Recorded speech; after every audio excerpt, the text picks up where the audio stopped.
Të nderuar dëgjues të programit të Drejt për Drejt, Mirëmëngjes Shkodër. Ju përshëndes, duke uruar që të keni një ditë të mbar, kudo që të ndodheni. Sot do të ndalemi në një event të rëndësishëm, letrar dhe kulturor të qytetit të Shkodrës. Vetëm para pak ditësh doli botimi i periodikut Pena e Shkodrës 5. Një botimi i shoqatës së shkrimtarëve dhe artistëve të Shkodrës.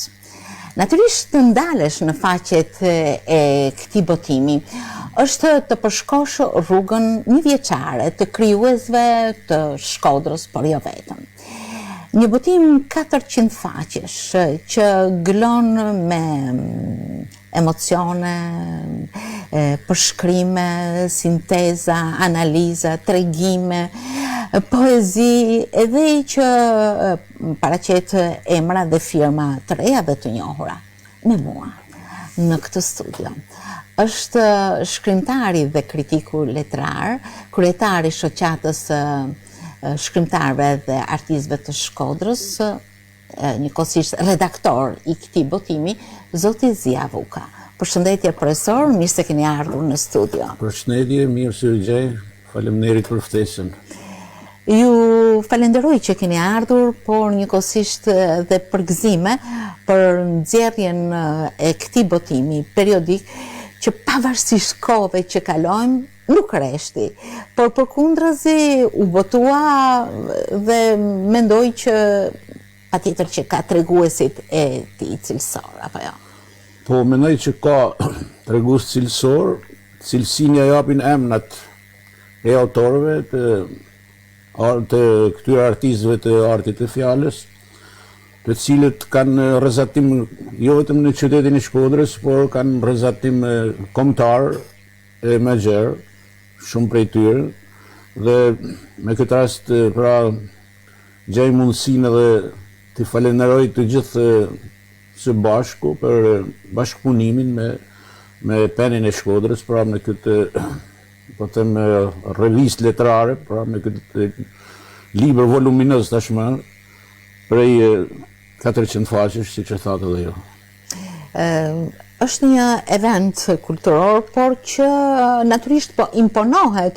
Besoj se nga viti në vit po imponohet penave, njerëzve që kanë kontribuar dhe që sjellin natyrisht edhe standarde. Mendoj që qyteti ynë, pra Shkodra, ka pas traditë hershme, siç e dinë të gjithë. Shkodra është kryeqyteti i artit në përgjithësi, e i letërsisë në veçanti. Dhe nuk ka kuptim që gjithë këtë qytet të mos ketë një dritare ku të shpalosin vlerat e krijuesve të ri, dhe ne kena menduar që t'i shërbejmë në një farë mënyrë, pra dhe emri të mirë të Shkodrës, po them të gjitha arteve, dhe këtë traditë e themeluar kohë më parë, mendoj që të vazhdohet e të mos ndërpritet asnjëherë, sepse është në shërbim të letërsisë në përgjithësi, të lexuesve që e duan artin e fjalës, por është edhe në funksion, siç e kemi diskutuar, edhe të mësimit të letërsisë nëpër shkolla. Profesor, le të ndalemi paksa në statistika. Sa autor janë në faqet e këtij libri, çfarë gjinish kanë shkruar ata, cila është gjeografia e këtyre autorëve? Këtu janë 49 autor, do të thonë janë, po të themi, mjaft, janë të gjithë shkrimtarët që kanë qenë aktiv në krijimtarinë e tyre këtë vit, sepse libri përmban krijimtari të pabotuar, dhe ky është kriteri numër 1 i daljes së librit, pra është letërsi e freskët, e pabotuar askund, dhe për këtë arsye është edhe shumë më interesante se sa një libër i cili ka dalë ose është botuar diku tjetër. Numri i shkrimtarëve është i madh, thash, shkrimtarët shkodran që janë aktiv ose kanë qenë aktiv në krijimtarinë e tyre janë marrë të gjithë. Unë para një viti ju kam dërguar një kërkesë të gjithëve për të më sjellë krijimtarinë secili, dhe unë jam marrë pastaj me seleksionimin, me redaktimin, me korrektimin dhe me të gjitha gjërat e tjera që i duhen një libri. Derisa kena përfunduar dhe faqosjen, kopertinën dhe shtypshkrimin. Gjeografia pastaj e shkrimtarëve është më e madhe se sa e qytetit Shkodrës, për arsye se letërsia është nuk ka, si themi, gjeografi, letërsia është e përbotshme, letërsia është universale dhe shkrimtari mund të jetë ngado, nuk është e thënën që ja jep vendlinja ose vendbanimi shkrimtarit vlerën, shkrimtari ka vlerë universale për arsye se është i talentuar dhe talenti ka lind bashkë me shkrimtarin dhe mund të ndodhet kudo. Për këtë arsye unë nuk e kam frenu, si themi, gjeografin e botimit brenda qytetit Shkodrës, por këtu kemi... Është hera e parë që gjeografia përhapet për Është hera e parë, po të themi, që... Pra është një imponim padashur, mund ta themi që tashmë Pena e Shkodrës është një autoritet letrar. Pena e Shkodrës është, si të themi, një libër me autoritet kombëtar.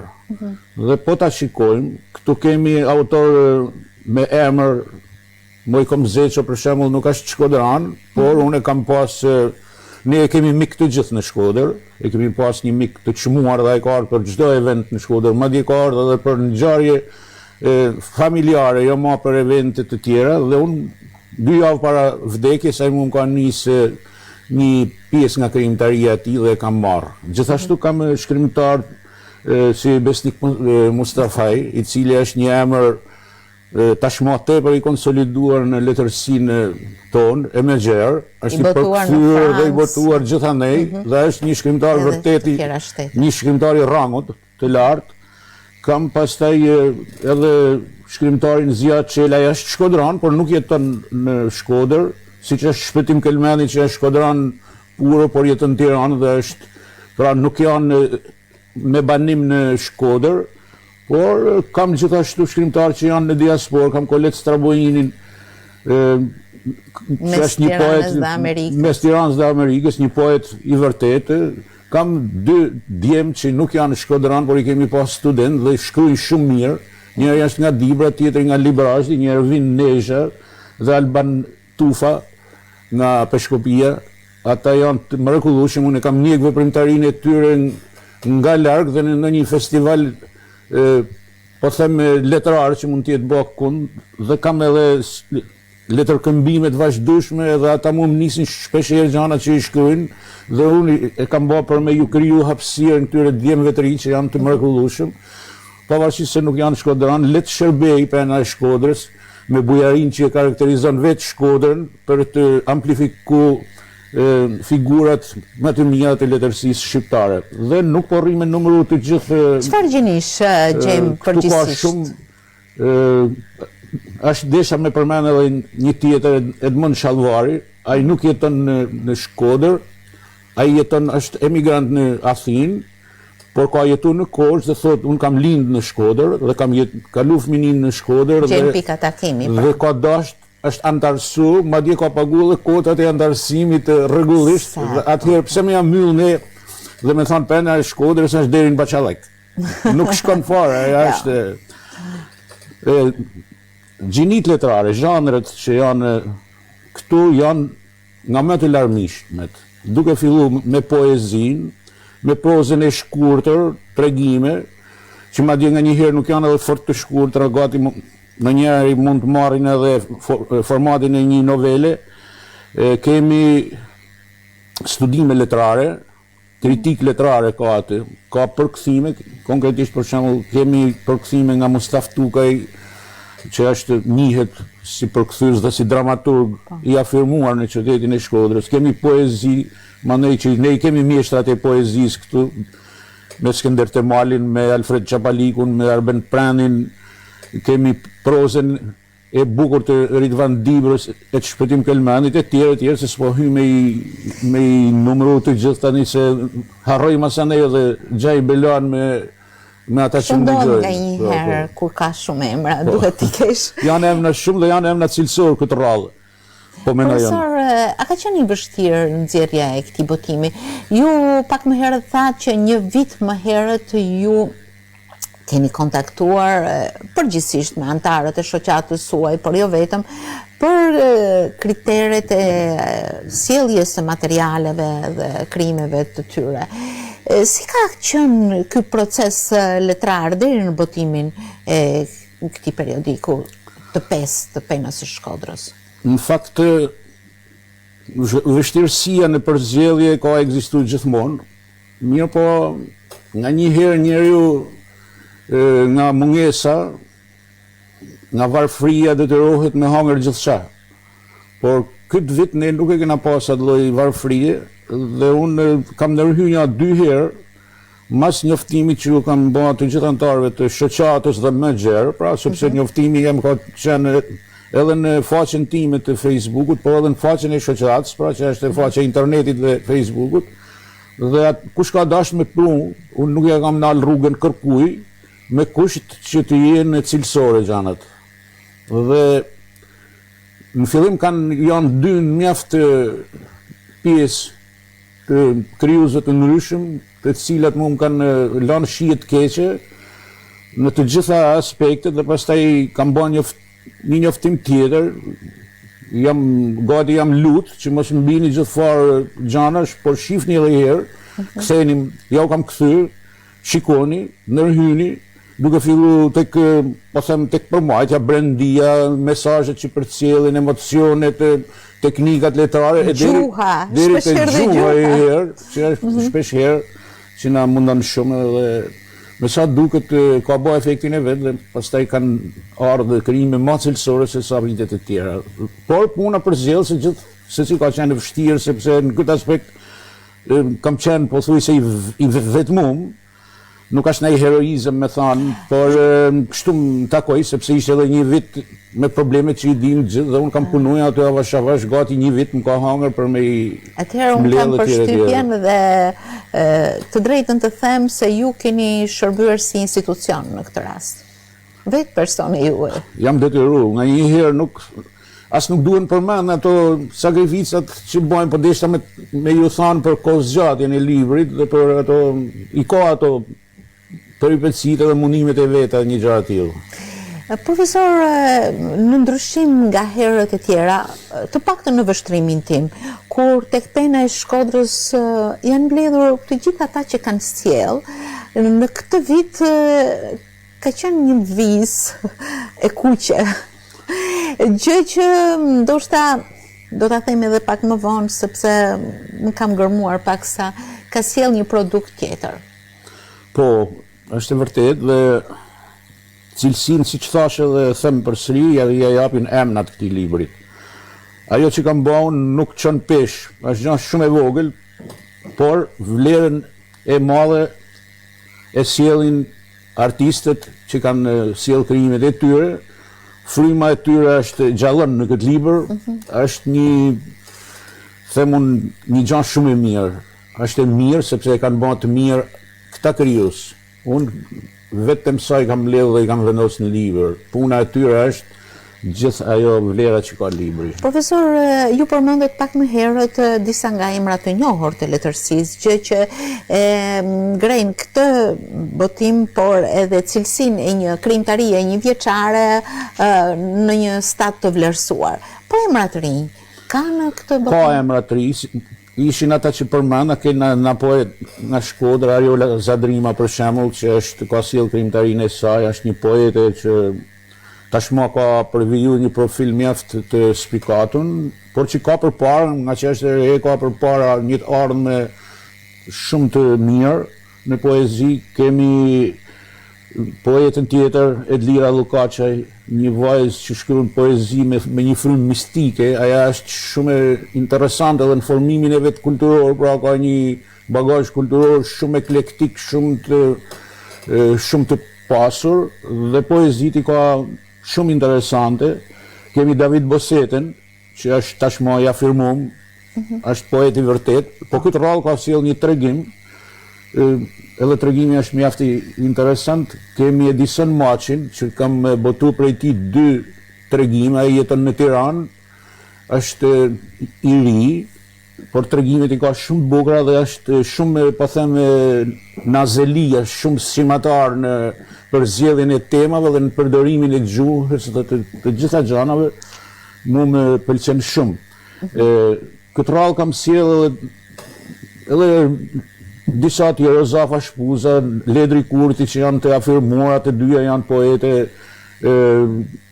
Elida Rusta, janë, po them, Besama i cili është nga Kosova, është një poet shumë interesant, ku jeton në Zvicër, por ka në Shkodër shpesh, është antar i shoqatës tonë, dhe ka promovuar 2-3 libra këtu në qytetin tonë.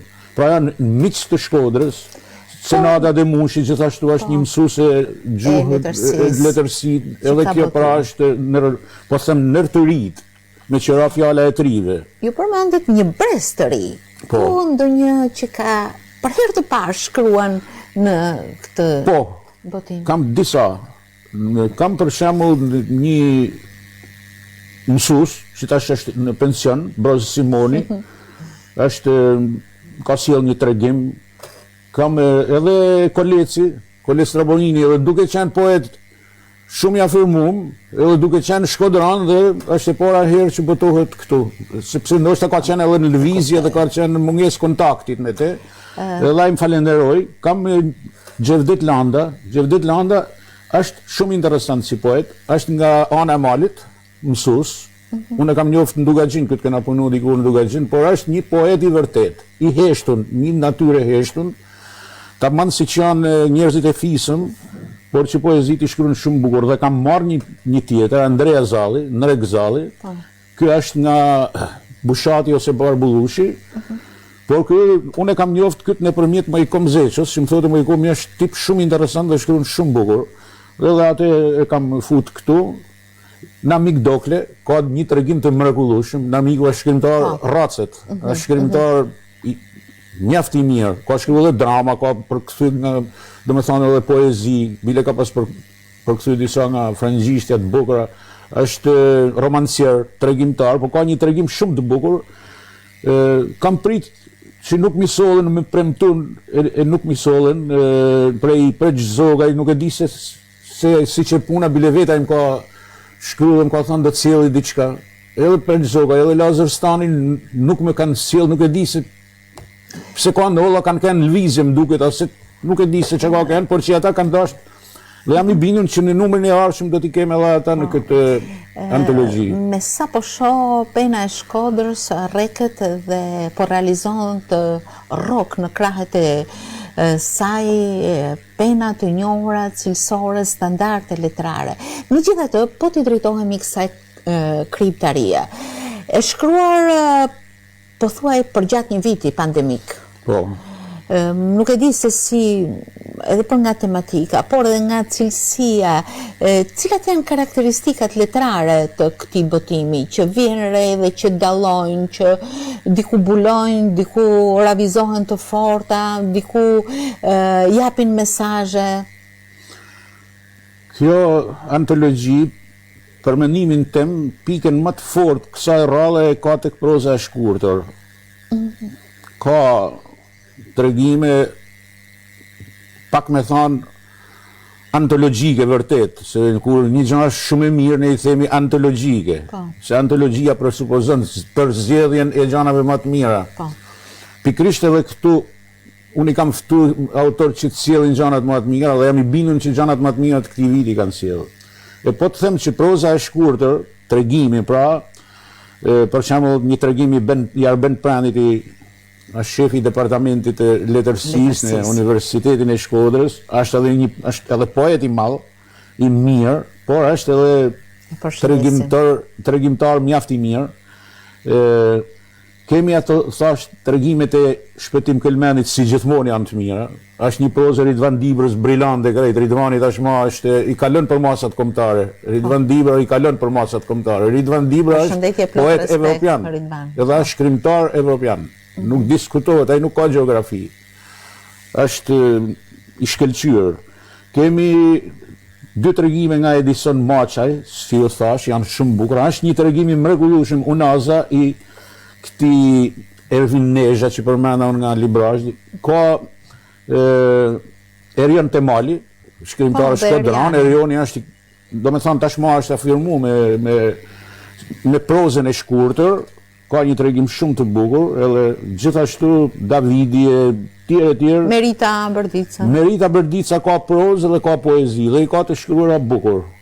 Nërsa poezi kemi shumë të bukura, duke filluar nga Skënder Temali, nga Alfred Çapaliku, nga Best Samaj, nga Alban Tufa, Mimoza Rexhvela i gjithashtu ka poezi të bukura si gjithmonë, Mimoza është poete e mirë. Pra kemi poezi të bukura, por thash edhe herë për mendimin tim, kemi edhe nga Stefan Çapaliku kemi një tregim shumë të bukur. Stefani është tashmë afirmuar edhe me romane, me tregime, me drama e gjithçka. Është një autor universal, është poliedrik. Dhe aty ai ka sjell një tregim shumë të bukur. Por thash, edhe poezit më duken. Imagjinoj Ledia Dushi me na sjell poezi, këtu është luks. Ledia Dushi është e mrekullueshme tashmë. Edhe Ledia është e para herë që bashkëpunon me revistën tonë.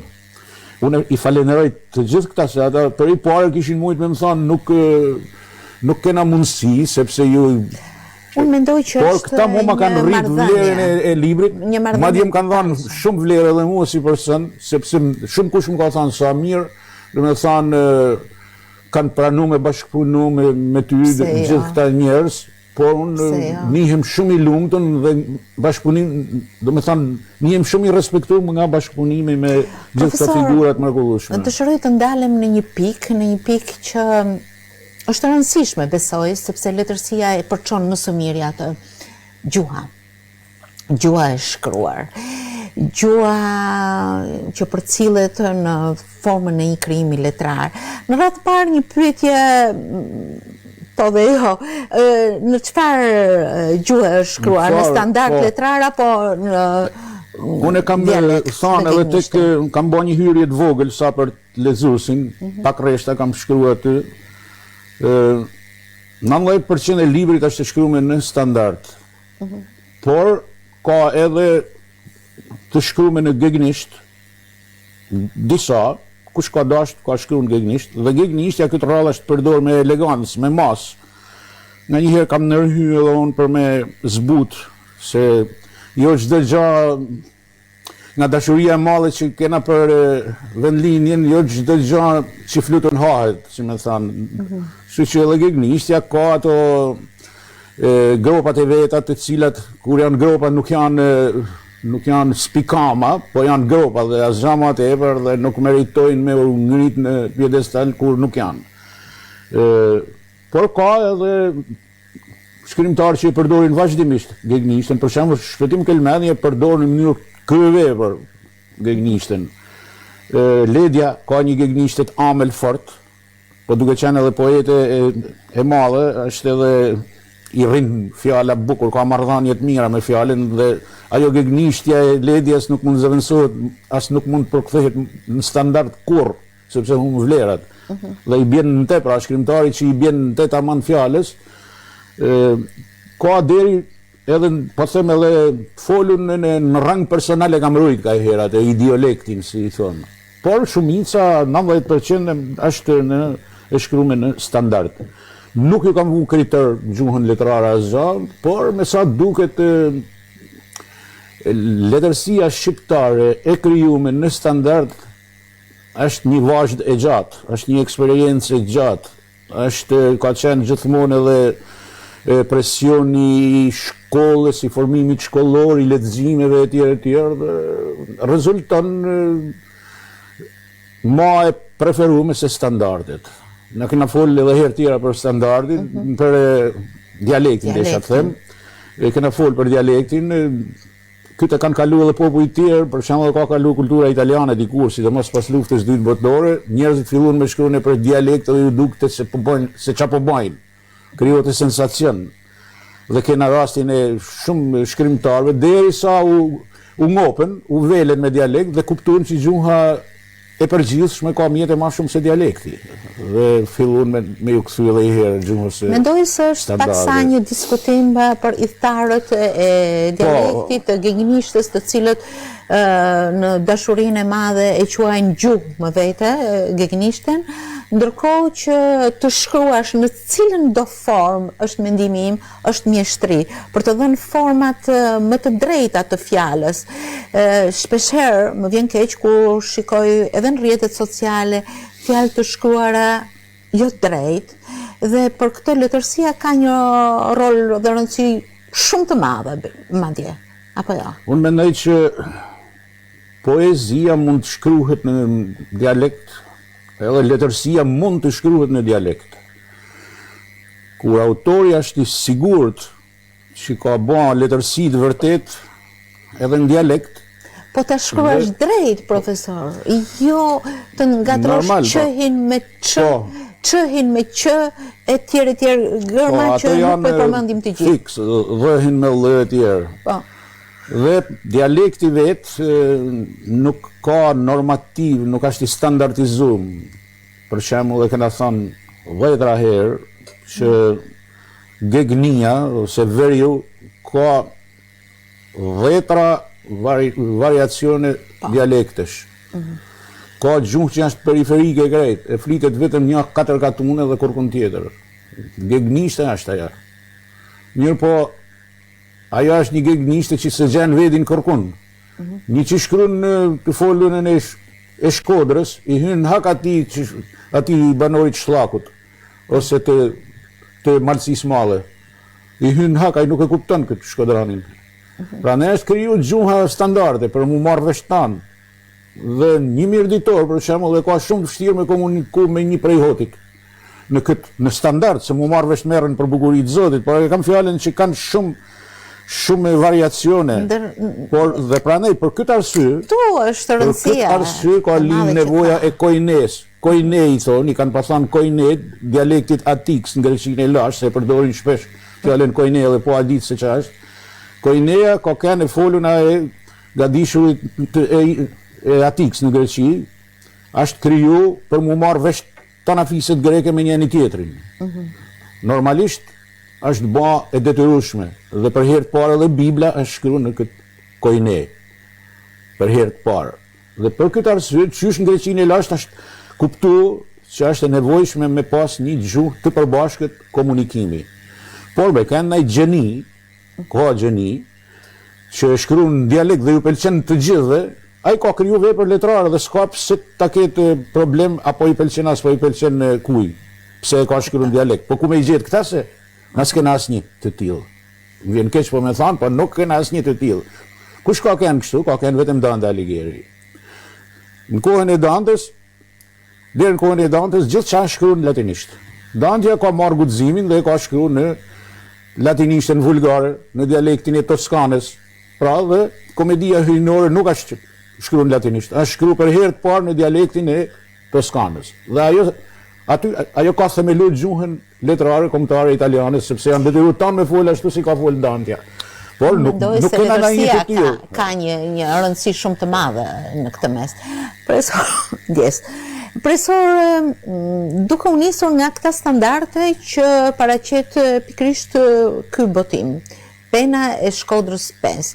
Ju jeni shprehur se ai mund të shërbej edhe si hapësirë hulumtuese për programet dhe tekstet shkollore, për të referuar në studime, për të qenë një pikë reference në mësimdhënie shumë çka, që do të thotë se është një standard i mirë për të referuar në studimet letrare. Kjo është ba me vlerësu, por do një mësimdhënës letërsijet shumë të mirë, që mund të jetë mësues në të gjitha nivelet, nga shkolla 9 vjeçare deri në universitet, që ja din vlerën letërsisë, mundet me konkretizu ato që ju mësojnë nxënësve në shkollë. I kjo është, si me thanë, si një lulishte. Është si një lulishte që ka shumë lloj bimësh. Ka lule, ka turli lloj. Dhe mundesh ti me au shpjegu lulet në orën e biologjisë nxënësve, por për me i pa se si janë ato duhet me i qunë lulisht. Dhe kjo është identike atashti. Me e pas në dorë nxënësit, një diçka që se kanë komentuesit e teksteve kur, po me i thanë, hajde i herë ma komentoj këtë, për cilin nuk ka asnjë referencë, asnjë koment kërkun. Çfarë duket kjo? Dhe fillo, a është proza apo poezi? A është lirike apo është epike? Merresh me strukturën e poezisë me dasht. Dhe kjo është lanë e gjallë. Është e gjallë sepse është e freskët, është e pa botuar me kur më parë. Ju jeni profesor në gjimnazin Jordan Misja. Besoj se do ta keni pikë referencë në nxënësit tuaj. Nuk besoj sepse nuk kena hapësina të tilla. Ne na jena kthyer në një simllanie, si të themi ne, shumë mekanike, shumë stereotipe. Simullan si tash është stereotipizuar në të farfet, që nuk guxon me bën kur gjë përveç asaj që sjellin udhëzimet. Pra dhe është krijuar një lloj kinezerie në këtë rast që askush nuk mund të shpëtojë. Kush ta jep luksin ty me marr kët? Nuk, sepse kemi bën të punë tjera, të budallalleqe tjera dhe nuk del koha mu marr me letërsi. Edhe letërsia vet është bë gjys për gjys, tekst jo letrar dhe tekst letrar. Pra është përgjysmuar letërsia.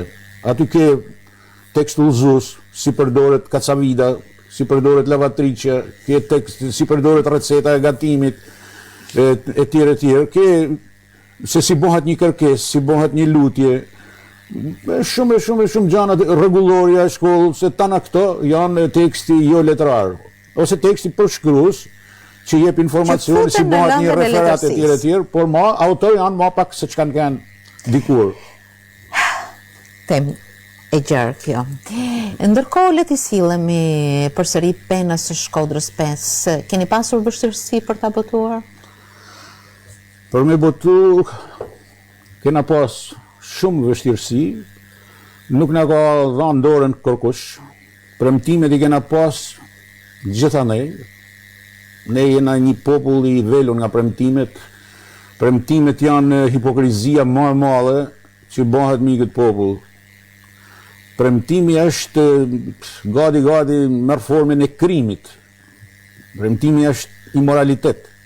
Dhe më mirë mos me premtu hiç, se sa me premtu me të zhgënjur masanej, me të bëmu sforcu. Unë nga turpi, nga që kisha marru komplet punën, u detyrova me sforcët madhe. Gjysën e shpenzimeve të botimit, mu ma kanë mullu 2 shqiptar me banim në Amerikë. Gjysën tjetër jam detyru me shpenzimet e mia. Kjo do të duket ose si budallalek, ose si demek po bëj heroin, kot, sepse ka pas bile njani më sa kush ka thamë, sa me bo. Kot e ke bo, sa pse. Edhe kishte drejt deri diku. Për shijen e tij, paktën kishte drejt. Por problemi është që unë kisha grumullu të gjithë këta emra, pjesët që këta i kanë sjell, mi kanë dhënë në dorë, më kanë dorëzu si thoshat e shpirtin e tyre krijues, dhe shpirti i tyre krijues ndollej në duart e mia. Dhe unë mos me botu, do të ishte si me vrapë. Do ta botoni përsëri patjetër. Besoj që do ta botoj, por besoj që do të ndryshojnë pak sa kushtet dhe do të na ndihmojnë në kushte kështu vetëm faqosja dhe kopertina po të meteshin për mua edhe ishte bolle tepër. Përveç faqosjes e kopertinës, unë kam mulluar gjysmën e shpenzimeve për botimin e librit. Dhe kjo, unë nuk e... Sa herë që të ndollën për balla asaj situate, unë përsëri ashtu veproj. Se thash edhe herë më vjen turp, për shembull. Mu më ka nis më i kom zesho, ta zam, 2 javë para se me vdek, mu më ka nis krimtarinë e tij dhe kisha këtu. Dikush tjetër i ka sjell me kohë, shpeshherë më kanë pyet, ç'a po bëhet me pendën e Shkodrës. Dhe kjo më ka detyru me justifiku ekzistencën time herë në radhë të parë, me justifiku ekzistencën time. Nuk isha se si mos me botu, dhe kjo nuk është nëj lamentacion, nuk ka nëj qaravitje, se nuk qahem hiq, se nuk kam vdek për këtë punë, se kam hiq fare problem. Por desha të them që më kanë lanë shijet keqe premtimet. Premtimet vinë nga sferat më të larta të qytetit tonë. Dhe është turp. Turp është sepse sponsorizojnë gjithë shka. Gjithë farë budallalleqesh. i hargjojnë paret për budallaqet më absurde në qytetin e Shkodrës. Dhe nuk mbështet kush një këtë libër. Ku nollet, po them gjithë krijimtaria, ton kultura e Shkodrës nollet i këtu. Edhe marrë gjerë, jo vetëm e Shkodrës, por është me vlera kombëtare, është një, po të themun, event i Shkodrës, s'kam hequr rol në këtë punë, e heqim mend se kjo është mos me bën, do ta bëjnë, duhet me e bën dikush tjetër, sa qyteti i letërsisë Shkodra. Dhe këtë botim nuk e ka asnjë qytet në Shqipëri sot. E them pa frikë, nuk e ka kurrë as në Kosovë, as në tokën shqiptare, as kur ka shqiptar, nuk është bën një botim i tillë. Respekt shumë, profesor. Dhe për këtë arsye, unë them që vitin tjetër do ta bëjmë përsëri dhe jam i sigurt dhe i bindur që s'kan për të na ndihmuar ata që kanë me çfarë na ndihmuar. Nuk ka kur fare problemi ta punë. Sepse ne nuk do të mesim në klasë për gjana të vogla, e kena shikimin pak më të madh se këta mashtruesit që premtojnë e s'majnë fjalën. Shikimi jonë është pak më, jena më futurist. Nuk jena as të vegjël sa me u dorëzu e mu myt një luguj. Profesor, nuk keni bërë promovim? Nuk kam bërë promovim, do ta bëj edhe promovimin, patjetër që do të bëj. Megjithatë eventet... Unë jau kam, unë jau kam nisë të gjithëve në PDF edhe kopertinën edhe përmbajtjen, para se me ju dhanë librat. Dhe i kam nisë të gjithë krijuesve. Mi kam parë disa. Dhe pastaj kanë ardhur dhe i kanë marrë deri tash prap kanë me disa që janë largë, s'kan mujt marrë me marrë akoma, por që promovimi do të bëhet dhe besoj paktën do të ma japin në një sallë dikush për me bën promovimin, kaq. Unë besoj se është pika kulmore e krijimtarisë të 2020-s për shkrimtarët, poetët. Por disa nga treguesit të tjerë, cilët mund të jenë për vitin 2020? Në fushën e letërsisë?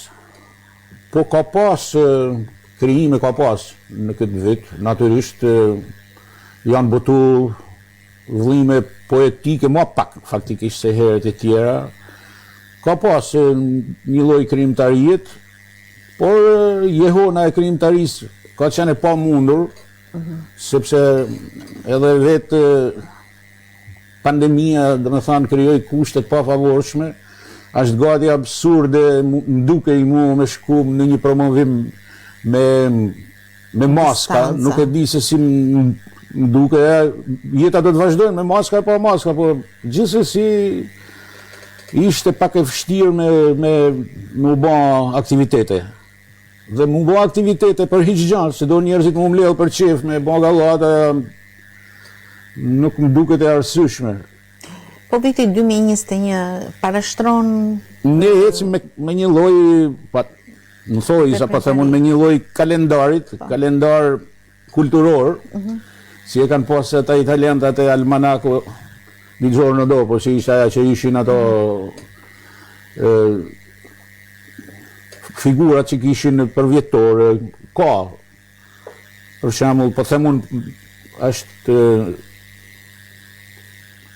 në 100 vjetori i Pjetërgacit, e tjerë janë disa 90 vjetori i Pjetërgacit, pra janë po, disa, edhe aty jenë të angazhum, jenë të angazhum për jetën dhe veprën e... Do të bëhet një monografi?